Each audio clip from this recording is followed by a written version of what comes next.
നമസ്കാരം. അണ്ണന് അങ്ങ് കേന്ദ്രത്തിലുമുണ്ട് പിടിപാട് കേട്ടാ. നടി ഹണി റോസിന്റെ ഒരൊറ്റ പരാതിയിൽ എറണാകുളം ജയിലിലായിരുന്നു വ്യവസായി ബോച്ചയുടെ കുറച്ചു കാലത്തെ വാസം.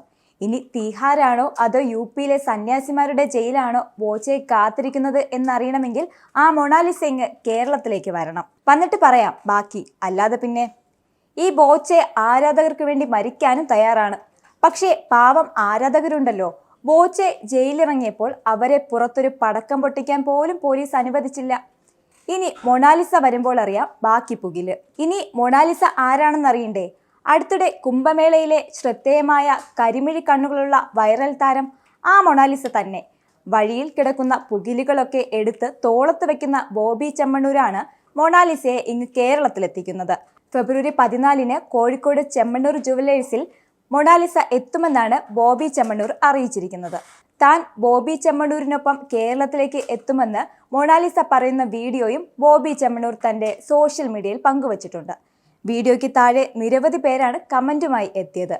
കുംഭമേളയ്ക്ക് മാല വിറ്റ് നടന്ന മൊണാലിസയ്ക്ക് എന്തായാലും ഹണി റോസ് ആരാണെന്ന് ഇതുവരെ മനസ്സിലാകാത്തത് ഇവിടെ ഉള്ളവരുടെ ഭാഗ്യം. കുംഭമേള തുടങ്ങി ദിവസങ്ങൾക്കകമാണ് ചാരക്കണ്ണുള്ള ഒരു കൊച്ചു സുന്ദരി സോഷ്യൽ മീഡിയയിൽ ചർച്ചയായത്. മേളയിൽ രുദ്രാക്ഷമാല വിൽക്കാനെത്തിയ സുന്ദരിയായ പെൺകുട്ടിയുടെ വീഡിയോ ആരോ പകർത്തി സോഷ്യൽ മീഡിയയിൽ പങ്കിടുകയായിരുന്നു. നിമിഷങ്ങൾക്കകം മധ്യപ്രദേശിലെ ഇൻഡോർ സ്വദേശിയായ മൊണാലിസ ഇന്റർനെറ്റ് കീഴടക്കി. ഹണി റോസ് നൽകിയ പരാതിയിൽ അറസ്റ്റിലായി ജാമ്യം ലഭിച്ചെങ്കിലും ബോബി ചെമ്മണ്ണൂർ പിന്നീട് പൊതുവേദികളിലൊന്നും എത്തിയിരുന്നില്ല. സംഭവത്തിൽ ബോബിക്ക് വലിയ ക്ഷീണമാണ് ഉണ്ടായത്. ജയിലിൽ നിന്നും പുറത്തിറങ്ങാൻ തയ്യാറാകാതെ നാടകം കളിച്ചത് ബോബിയെ പിന്തുണച്ചവരിലും അനിഷ്ടമുണ്ടാക്കിയിരുന്നു. ജയിൽ DIGയും സൂപ്രണ്ടും വീട്ടിലിരിക്കുകയാണ് ബോബിയെ സഹായിച്ചതിന്. ഇത്തരത്തിൽ നഷ്ടപ്പെട്ട ഇമേജ് തിരിച്ചു പിടിക്കാൻ ബോബി ചെമ്മണ്ണൂർ ഇറക്കിയ പുതിയ ഐഡിയ കൊള്ളാമെന്നാണ് പലരുടെയും കമന്റ്. പോസിറ്റീവ് കമന്റുകളും ധാരാളം ഉണ്ട്. അതിൽ ചില കമന്റുകൾ ഇങ്ങനെ: മൊയിലാളി പുറത്തുനിന്ന് ആളെടുത്തു തുടങ്ങി. ഒരു തവണ അലക്ഷ്യമായി ബാറ്റ് ചെയ്ത് വിക്കറ്റ് പോയാൽ പിന്നെയുള്ള കളികളിൽ എങ്ങനെ പന്തുകൾ നേരിടണമെന്ന് നന്നായി അറിയാം ഈ ബോച്ചയ്ക്ക്. അടുത്ത കമന്റ്: ബോച്ചയ്ക്ക് അടുത്ത ഇരയെ കിട്ടി. ഇതാകുമ്പോൾ കുന്തിദേവി എന്നൊക്കെ പറഞ്ഞാലും കേസാവില്ല, അതിന് ഭാഷ അറിയില്ലല്ലോ.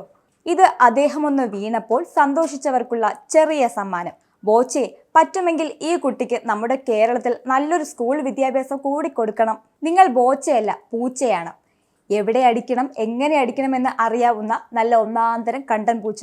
ഈ കുട്ടിക്ക് എന്തായാലും ഒരു 2 പവൻ ഉറപ്പ്. ബോച്ചെ ഒരു അവതാരം തന്നെ. അസൂയ കൊണ്ട് പലരും പലതും പറയും. നിങ്ങളുടെ പതനം കാണാൻ ആഗ്രഹിക്കും. എന്നാൽ നിങ്ങളാൽ സഹായിക്കപ്പെട്ടവരുടെ പ്രാർത്ഥനയും അതുപോലെ നിങ്ങളുടെ വെറൈറ്റി ചിന്തകളും ഉള്ളപ്പോൾ ദൈവം നിങ്ങളുടെ കൂടെ ഉണ്ടാവും. ഈ കൊച്ചിനും കുടുംബത്തിനും ഇയാളെ പറ്റി ഒന്നും അറിയില്ല എന്ന് തോന്നുന്നു. ആരെങ്കിലും ഒന്ന് പറഞ്ഞു കൊടുത്തിരുന്നെങ്കിൽ ഇയാൾ ശരിയല്ല എന്ന്. ഇതൊക്കെയാണ് വൈറലായ കമന്റുകൾ.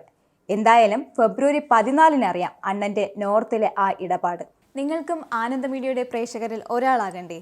യൂറോപ്പിലും US ലും ആഫ്രിക്കയിലും അടക്കം പ്രവാസികൾ ഉള്ളയിടങ്ങളിലൊക്കെ ജനപ്രിയ ചാനലുമായി ആനന്ദ് മീഡിയ ഒപ്പമുണ്ട്. ഏഷ്യാനെറ്റ് ഫ്ലവേഴ്സ് അടക്കം നിങ്ങളുടെ വിരൽത്തുമ്പിലെത്തും. ആദ്യം റോക്കു ബോക്സ് സ്വന്തമാക്കുക. അതിൽ നിന്നും ആനന്ദ് മീഡിയ ആപ്ലിക്കേഷൻ ഡൗൺലോഡ് ചെയ്യുക, ഇൻസ്റ്റാൾ ചെയ്യുക. എന്നിട്ട് 02085866511 എന്ന നമ്പറിൽ ഞങ്ങളുടെ കസ്റ്റമർ കെയറിൽ ബന്ധപ്പെടുക. അല്ലെങ്കിൽ +91 735 660 3747 എന്ന നമ്പറിൽ വാട്സപ്പ് ചെയ്യുക. ആനന്ദ് മീഡിയയുടെ സേവനങ്ങൾ സ്വന്തമാക്കുക. മറ്റു ചാനലുകൾക്കൊപ്പം ആനന്ദ് TVയും എൻജോയ് ചെയ്യുക.